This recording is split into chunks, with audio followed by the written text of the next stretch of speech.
আমি হাসপাতালে রাতে ডিউটি করতাম। বাড়িতে আমার এক কাজের মেয়ে থাকত, আর আমার স্বামী সারাদিন ডিউটি করে বাড়িতে ফিরতেন। কিন্তু কিছুদিন যাবৎ কাজের মেয়েটি আমাকে বলছিল, ম্যাডাম, আপনি হাসপাতালে রাতে ডিউটি করবেন না। আমি যখন তাকে জিজ্ঞেস করতাম, কেন, কি হয়েছে, কাজের মেয়ে মারুফা বলতো, ম্যাডাম, আমি বলতে পারবো না, আপনাকে শুধু এইটুকু বলতে চাই, আপনি আপনার হাসপাতালে ডিউটি দিনে করিয়ে নেন। তার এই কথা শুনে আমি অবাক হলাম। তারপর একদিন ভাবলাম, আজ আমি দেখব কেন কর্মচারী আমাকে রাতের ডিউটিতে যেতে বারণ করে। তারপর সেদিন আমি বাড়িতেই লুকিয়েছিলাম। তারপর আমি যা দেখলাম তাতে তো বন্ধুরা, কয়েকদিন থেকে লক্ষ্য করছি যে কাজের মেয়েটি বারবার আমাকে কিছু বলতে চায়, কিন্তু কিছু না বলেই ফিরে যায়। সে হয়তো আমাকে কিছু বলতে চায়। ৪-৫ দিন এমন করতে দেখে একদিন আমি তাকে জিজ্ঞেস করলাম, মারুফা, সবকিছু ঠিক আছে তো? তুমি কি আমাকে কিছু বলতে চাও? আমি ভেবেছিলাম তার হয়তো টাকা পয়সার প্রয়োজন, কারণ অভাবী মানুষদের অনেক সময় অর্থের প্রয়োজন পড়ে, এটা স্বাভাবিক। তাই আমি তাকে জিজ্ঞেস করলাম, তোমার টাকার দরকার আছে নাকি? এ কথা শুনে মারুফা বলতে লাগল, না আপামনি, আমার টাকার দরকার নেই, বরং আমি আপনার সাথে অন্য কিছু নিয়ে কথা বলতে চাই। আমি তার মুখে দুশ্চিন্তার ছাপ পরিষ্কার দেখতে পাচ্ছিলাম। তাই আমি তাকে বললাম, মারুফা, তাড়াতাড়ি করে বলো, আমার হাসপাতালে যেতে দেরি হয়ে যাচ্ছে। মারুফা বলতে লাগল, আপামনি, আপনি রাতে হাসপাতালে ডিউটি করবেন না। আমি তার কথা শুনে হতবাক, আর কিছুটা রাগের সাথে ওর দিকে তাকিয়ে জিজ্ঞেস করলাম, মানে কি, রাতে আমি কেন হাসপাতালে ডিউটি করব না? রাতে তো হাসপাতালে রোগী থাকে, আর এটা আমার চাকরি। কাজের মেয়েটি এমন উপদেশ দেওয়ায় আমাকে রাগান্বিত দেখেও কিছু না বলে তাড়াতাড়ি সেখান থেকে চলে গেল। আমি ভাবলাম হয়তো আমি হাসপাতালে চলে যাওয়ার কারণেই ওকে বাড়িতে বেশি কাজকর্ম করতে হয়, সেজন্য আমাকে কথাগুলো বলছে। যাই হোক, অনেক দিন ধরে ওর কথাবার্তায় পরিবর্তন দেখতে পাচ্ছি। তাই ভাবলাম আমার কাজের মেয়েটির ওপরে খেয়াল রাখা উচিত এবং ওর মনে কী চলছে তাও জানা দরকার। আমি হাসপাতালে চলে গেলাম। যদিও আগে আমি শুধু দিনেই ডিউটি করতাম, তবে গত ৩ বছর ধরে আমি নাইট শিফট করছি এবং এতে আমার কোনো সমস্যা হচ্ছিল না। এখন আমার ছেলেমেয়েরা বড় হয়ে গেছে, আর বাড়িতে মারুফাও আছে। ওকে পুরো সময়ের জন্য রাখা হয়েছে, যাতে দিনরাত আমার বাড়িতে থাকে এবং বাড়ির খেয়াল রাখে। সন্ধ্যায় তো আমার স্বামীও অফিস থেকে বাড়ি চলে আসে, তাই আমার সংসার নিয়ে কোনো চিন্তা ছিল না। কিন্তু গত কয়েকদিন ধরে মারুফার কথাবার্তা আমার অদ্ভুত বলে মনে হচ্ছে। প্রায়ই আমার সহকর্মী মহিলাদের থেকেও শুনতাম যে কিছু সহকর্মী আমাকে সাধারণভাবে সতর্ক থাকতে বলেছিলেন। তবে আমি ভাবলাম মানুষের আচরণ পরিবর্তন হতে পারে, তাই মারুফার সঙ্গে আরও খোলামেলা কথা বলা উচিত। এই খবর শোনার পর থেকে আমার ভালো লাগছিল না।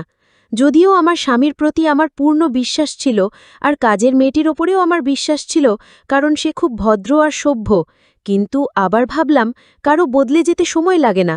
তাই আমি কাজের মেয়ের ওপরে খেয়াল বা দেখাশোনা করার সিদ্ধান্ত নিলাম। আমি সকালে দেরিতে ঘুম থেকে উঠতাম, তাই আমার স্বামী মারুফার তৈরি নাশতা খেয়ে চলে যেত। এখন আমি ভাবছি আমার নিজের উঠে তার জন্য নাশতা বানানো উচিত, কিন্তু সারারাত হাসপাতালে ডিউটি করার পরে এমন ক্লান্ত হয়ে যেতাম যে 5:30টায় বাড়িতে ফিরে গভীর ঘুমে তলিয়ে যেতাম, আর দুপুর 2টায় ওঠার পরে একবারে লাঞ্চ করে আমার প্রাইভেট ক্লিনিকে গিয়ে বসতাম। হাসপাতালের চাকরির পাশাপাশি আমি একটা প্রাইভেট ক্লিনিক খুলেছি, যেখানে আমি গরিব মানুষের চিকিৎসা বিনামূল্যে করি। ক্লিনিক থেকে আসার পরে সন্ধ্যায় চা খেয়ে হাসপাতালে যাই। মাঝে মাঝে আমার স্বামী আমার কাছে অভিযোগ করে বলতো, তুমি তোমার জীবনকে এতটা ব্যস্ত করে ফেলেছ যে আমাদের জন্য তোমার হাতে সময় নেই, তুমি বাড়িতে আমার ছেলে মেয়েদের সাথে সময় দাও না। আমার স্বামী খুব ভালো ছিল, আমি তাকে খুব তাড়াতাড়ি মানিয়ে নিতাম। এই রুটিনে চলছিল আমাদের জীবন। কিছুদিন ভালোই কেটে গেল, আমার চোখে তেমন কিছুই পড়ল না। তাই আমি কিছুটা নিশ্চিন্ত হলাম। কিন্তু একদিন মারুফা আবার আমার কাছে এসে বলল, আপামনি, আপনি আমার কথা শুনুন, আপনার ডিউটি দিনের বেলা করিয়ে নিন, তাহলে আপনার জন্যও ভালো হবে, আমার জন্যও ভালো হবে। এবারও খুব করুণ স্বরে এই কথাটা বলছিল, আর কথা শেষ করেই সেখান থেকে চলে গেল। ওর কথা শুনে আমি হতবাক হয়ে থেকে গেলাম। আমার ভালো হবে মানে তো? এই সব ভেবে আমার খুব ভয় লাগল। আমার হাসপাতালের ডিউটি দিনের বেলায় করতে কেন বলছে? আমি তো সেটা বুঝতে পারছি না। কিন্তু তারপর আবার ভাবলাম, না, এটা সম্ভব না, ও নিশ্চয়ই এমনিই এই কথা বলেছে। কিন্তু তারপরও আমি জানতে চাই, আমার হাসপাতালে রাতে ডিউটি না করে কেন সে দিনের বেলার কথা বলছে? ও কি বাড়িতে ভয় পায় নাকি? আমাকে কেন দিনের বেলায় হাসপাতালে ডিউটি করতে বলে? সেটা আমাকে জানতে হবে। আমি একজন ডাক্তার। আমি সারা জীবন সততার সাথে মানুষের সেবার কাজ করেছি এবং কখনো কারোর কাছ থেকে কোনো অনুগ্রহ বা দয়া নেইনি। হাসপাতালের কমিটি আমাকে যে দায়িত্ব দিয়েছে তা আমি সানন্দে গ্রহণ করেছি এবং পূর্ণ সততার সাথে পালন করেছি। এখন আমি রাতের শিফটের কথা বলেছিলাম যে আমি হাসপাতালে রাতে ডিউটি করব। এতে আমার কোনো সমস্যা নেই। এখন আমি হঠাৎ করে হাসপাতালে রাতের ডিউটি ছেড়ে যেতেও পারবো না, তাহলে আমার নামে বদনাম হয়ে যাবে। এত বছর ধরে আমি হাসপাতালে পরিশ্রম করেছি, কিন্তু কখনো কথার খেলাপ করিনি। পুরো স্টাফদের আমার উপরে অনেক বিশ্বাস ছিল, কিন্তু এভাবে আমি আমার সংসার নষ্ট করতে চাই না। তাই ভাবলাম কিছু একটা করা দরকার। মারুফা গত 1 বছর ধরে আমার বাড়িতে কাজের মেয়ে হিসেবে দায়িত্ব পালন করছে। এতদিন ওর বিরুদ্ধে বা আমার বিরুদ্ধে কোনো অভিযোগ ছিল না। একজন বিধবা যার সন্তান আছে এবং তাদের ভরণপোষণের জন্য আমার বাড়িতে কাজকর্ম করত। চাকরির প্রথম দিনই আমি ওকে বলেছিলাম, তোমাকে এখানে 24 ঘন্টা বাড়িতে কাজকর্ম করতে হবে। ওর সন্তানদের নিয়ে ওর কোনো চিন্তা ছিল না, কারণ ওর সন্তানদের দেখাশোনা করার জন্য ওর বাবা মা ছিলেন এবং তারা গ্রামে থাকতেন। ও একাই আমাদের বাড়িতে থাকত। যা বেতন পেত তা ওর বাবা মায়ের কাছে পাঠিয়ে দিত। যদিও আমি ওকে অনেকবার বলেছিলাম, তুমি চাইলে তোমার সন্তানদের এখানে নিয়ে আসতে পারো। তুমি যেখানেই থাকো তোমার সন্তানেরাও সেখানেই থাকবে। কিন্তু না জানি কেন ও রাজি ছিল না। ও আমাদের বাড়িতে ভালোভাবে কাজকর্ম করত। আজ পর্যন্ত কখনো কারোর বিরুদ্ধে অভিযোগ করেনি। কিন্তু এখন গত কয়েকদিন ধরে খেয়াল করছি ওর কথাবার্তা অদ্ভুত হয়ে গেছে। প্রতিবারই ও আমাকে একই কথা বলতে থাকল, আপামনি, দিনের বেলা আপনার ডিউটি করিয়ে নিন আর রাতে বাড়িতে থাকুন।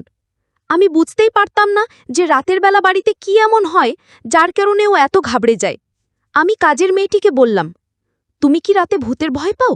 তখন সে বলতো, আপামনি, আপনি বাড়িতে থাকলেই বুঝতে পারবেন। এবং আমাকে এই কথা বলে সে চলে গেল। একদিন আমি ডিউটিতে ছিলাম।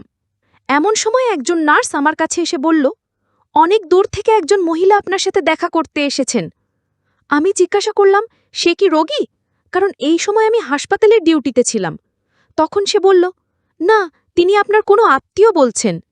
আমি ভাবলাম, এই সময় আমার কোন আত্মীয় আমার সাথে দেখা করতে হাসপাতালে আসতে পারে? ভাবতে ভাবতে বেরোলাম। বাইরে গিয়ে দেখি একজন অচেনা মহিলা দাঁড়িয়ে আছে। আমি বিরক্তির সাথে তার দিকে তাকিয়ে জিজ্ঞাসা করলাম, কে আপনি? আমার সাথে দেখা করতে চাইছেন কেন? সে বলল, তুমি কি ডক্টর সুবর্ণা? আমি বললাম, হ্যাঁ, আমি ডক্টর সুবর্ণা। আমার কথা শুনে সে হঠাৎ মোবাইল বের করে আমার দিকে তাকালো, যেন ছবি তুলতে চায়। তারপর দ্রুত সেখান থেকে চলে গেল। আমি কয়েক সেকেন্ডের জন্য বুঝতে পারিনি যে ব্যাপারটা কি হলো, এবং যখন বুঝতে পারলাম তখন সে আমার থেকে অনেক দূরে পালিয়ে গেছে। আমি তার পিছনে জোরে দৌড়ালাম, যাতে তাকে জিজ্ঞেস করতে পারি কেন সে আমার ছবি তুলছে এবং সে কে। কিন্তু সে খুব জোরে ছুটতে ছুটতে অনেক দূরে চলে গেল, আমার নাগালের বাইরে চলে গেল। আমি ফিরে এসে ভাবতে লাগলাম, হে ভগবান, কি হচ্ছে? কে এই মহিলা, আর কেন সে এখন এসেছিল? আমার কিছু একটা গণ্ডগোল মনে হচ্ছে, যেন বিপদ আসতে চলেছে। আমার মন বারবার বলছিল, কোনো বিপদ কি সামনে আসছে নাকি? আমি এটা জানতাম যে আমার ফ্যামিলি ঠিক আছে, কারণ রাতের ডিউটি করে খুব ক্লান্ত হয়ে যেতাম আর সকালে দেরিতে ঘুম থেকে উঠতাম। আমি যখন ঘুম থেকে উঠি ততক্ষণে আমার স্বামী অফিসে চলে যায়, আর রাতে যখন আমি ডিউটিতে যাই তারও পরে সে অফিস থেকে আসে। অদ্ভুত জীবন হয়ে গেছে আমাদের। অনেকদিন ধরে আমার স্বামীর সাথে আমার কথা হচ্ছিল না, তাই আমি মোবাইল বের করে আমার স্বামীকে কল করলাম। ভাবলাম অন্তত ফোনে কথা বলি, কিন্তু সে আমার ফোন ধরল না। এরপর আমি তার অফিসের নাম্বারে কল করি। তার সেক্রেটারি ফোন ধরে আমাকে বলল যে তিনি গত কয়েকদিন ধরে অফিসে আসছেন না। সেক্রেটারির কথা শুনে আমি হতভম্ব হয়ে গেলাম। আমার স্বামী যে অফিসে যাচ্ছে না এই বিষয়ে আমার কোনো ধারণা ছিল না, কিন্তু আশ্চর্যের বিষয় হল সে প্রতিদিন অফিসের জন্য বাড়ি থেকে বের হতো। তাহলে সে অফিসের নাম বলে কোথায় যাচ্ছিল? পরের দিন ছুটি নেয়ার কথা ভাবলাম। আমি যখন বাড়িতে এই কথাটা জানালাম তখন সবাই খুব হাসি খুশি ছিল, বিশেষ করে কাজের মেয়ে মারুফা। রাতের খাবার খেয়ে বাইরে হাঁটতে বের হয়ে দেখলাম মারুফা কারুর সাথে ফোনে কথা বলছে, আর সে কাউকে বলছে, আপামনি আজকে বাড়িতেই আছেন, আজকে আমার কপাল ভালো। আমি যখন তার কাছে গেলাম সে হঠাৎ ঘাবড়ে গিয়ে ফোন কেটে দিল। আমি যখন তাকে জিজ্ঞেস করলাম, কার সাথে কথা বলছো? সে বলল, কারুর সাথে নয়, শুধু মাকে ফোন করেছিলাম সন্তানের খবর নেয়ার জন্য। এই কথা শুনে মারুফার প্রতি আমার সন্দেহ বেড়ে গেল। হয়তো সে কোনো গণ্ডগোল পাকাচ্ছে অথবা আমার কাছ থেকে বড় কিছু একটা লুকোচ্ছে। ভাবলাম আজকে বাড়িতে থেকে দেখব এখানে কি এমন হয়। কিন্তু সেদিন আমার চোখে কিছুই পড়ল না। সবাই শুয়ে পড়ল। কতদিন হয়ে গেল আমরা একসাথে সবাই বাড়িতে থাকার সুযোগ পাই না।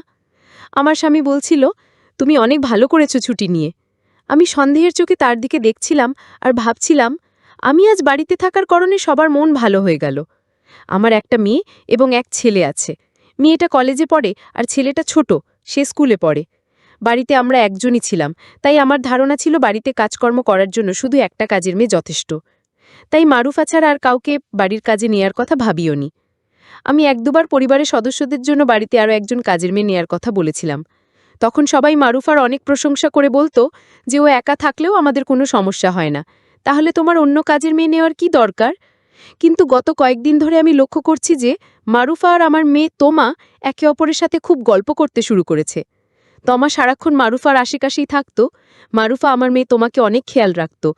এটা দেখে আমার খুব ভালো লাগতো, কিন্তু খুব অদ্ভুত লাগতো যে কেন তমা মারুফাকে এত ভালোবাসতে শুরু করল। সেদিন আমি সারা দিন এবং সারা রাত বাড়িতে থেকে দেখেছি। এমনকি হাসপাতালেও যায়নি এবং ক্লিনিকেও বসেনি। কিন্তু তমা আর মারুফা তারা অনেক গল্প করত এবং তাদেরকে দেখে মনে হতো তারা দুজন দুজনের কত আপন। কিন্তু একটা বিষয় লক্ষণীয়, আমার মেয়ে তমা আগে মারুফাকে তেমন একটা পছন্দ করত না। হয়তো আমি বাড়িতে থাকি না, শুধু ও বাড়িতে থাকে, তাই তমা মারুফার সাথেই গল্প করে সময় কাটায়। এখন আমার মনের ভেতরে ভেতরে রাগ হচ্ছিল, মারুফার এই নাটক কবেই শেষ হবে কে জানে। আমি আমার রুটিন অনুযায়ী পরের দিন আবার হাসপাতালে রাতের ডিউটি শুরু করলাম। দুদিন পরেই আমি খুব তাড়াতাড়ি ঘুম থেকে উঠলাম, কারণ সন্ধ্যায় আমার এক বন্ধুর জন্মদিনের অনুষ্ঠানে যেতে হবে। তাই তার জন্য একটা উপহার নেওয়ার কথা ভেবে বাজারে গেলাম। সেখানে আমাকে এক জায়গায় দাঁড়াতে হয়েছিল, কিন্তু আমি সামনে তাকিয়ে দেখলাম আমার স্বামী হাসপাতালের ভেতরে যাচ্ছিল। কেন হাসপাতালে যাচ্ছিল? ও তো একেবারে সুস্থ। ঠিক আছে, ওর তো কোনো সমস্যাই নেই।